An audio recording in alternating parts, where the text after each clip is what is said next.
tu connais l'histoire de l'avion qui devait se crasher, mais qui a été porté par un miracle. C'est une très belle histoire que je vais te raconter aujourd'hui. Aujourd'hui, nous allons voyager vers les États-Unis, comme d'habitude. Nous sommes en 2009. Le vol 1549 de US Airways venait de décoller de New York. Direction Charlotte. Première minute du vol se déroulait bien, mais un incident malencontreux va se dérouler pendant le vol et ça fait peur. En effet, virgule, le capitaine Sully et son copilote découvrent que les deux moteurs de l'avion sont morts.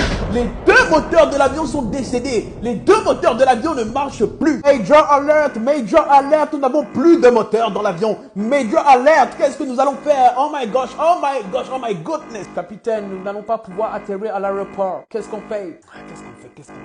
Ah, là, regardez là-bas, une rivière. Comment ça, capitaine? Nous allons faire un amérissage. Comment ça, un amérissage? Jamais on a vu dans l'histoire de l'aviation un avion se poser sur un fleuve, sur une rivière. Eh ben, nous allons le faire. Première fois dans l'histoire. De me regarder avec tes gros yeux, dans tous les cas, on va mourir. Vaut mieux tenter quelque chose. La décision est prise. Le capitaine ainsi que son copilote vont atterrir sur l'Hudson. Oh, Seigneur. La tension est palpable dans la salle de pilotage. Le stress était envahissant. Le stress parlait plus que les mots. En jargon, lorsqu'il y a tension, il y a extension. Le stress a été étendu vers les voyageurs, vers les passagers. Ils sentent que l'avion n'est pas normal. Ils sentent que l'avion ne vrombit plus. Je sais pas si c'est français, ferme ta gueule.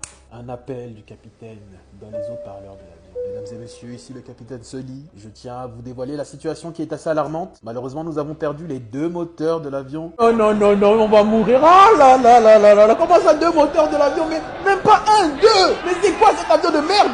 US Airways, jamais on prend US Airways d'habitude. Mesdames et messieurs, je vais vous demander de vous calmer et de serrer votre ceinture. Nous allons tenter un amérissage sur l'Hudson. Il a déjà atterri dans l'eau, mais tu prends pour qui? Pour Jésus? Mais ah là là là là. Nous allons vivre. Ne vous inquiétez pas. La tension est palpable chez les passagers. Des chants religieux commencent à découler d'un petit peu partout. D'un côté, nous avons les chrétiens.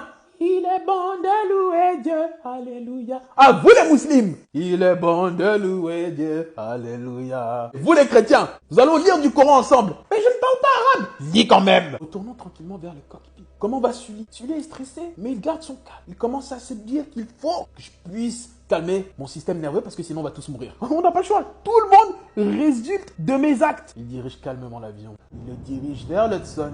Il commence à décélérer. Il commence à baisser le museau de l'avion. Il commence à le diriger vers le fleuve. Et il commence à se dire... Faut que ça passe, faut que ça passe, faut que ça passe, faut que ça passe. 90 mètres, 60 mètres. Pas trop vite, pas trop vite. 50 mètres, 40 mètres. Doucement, doucement. 20 mètres, 10 mètres. Miracle! L'avion flotte sur l'eau. L'avion est posé.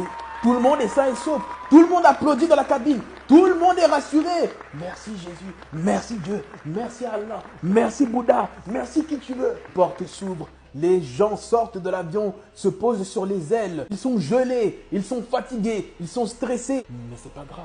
Ils sont vivants. Les secours arrivent sur des canots de sauvetage. Les secours arrivent sur des bateaux. Ils les réquisitionnent. Ils prennent des hélicoptères et les emmènent à l'hôpital. Mais ce miracle de l'Hudson est un symbole de courage, un symbole de patience, un symbole de contrôle de soi. Merci, capitaine Sully et son copilote.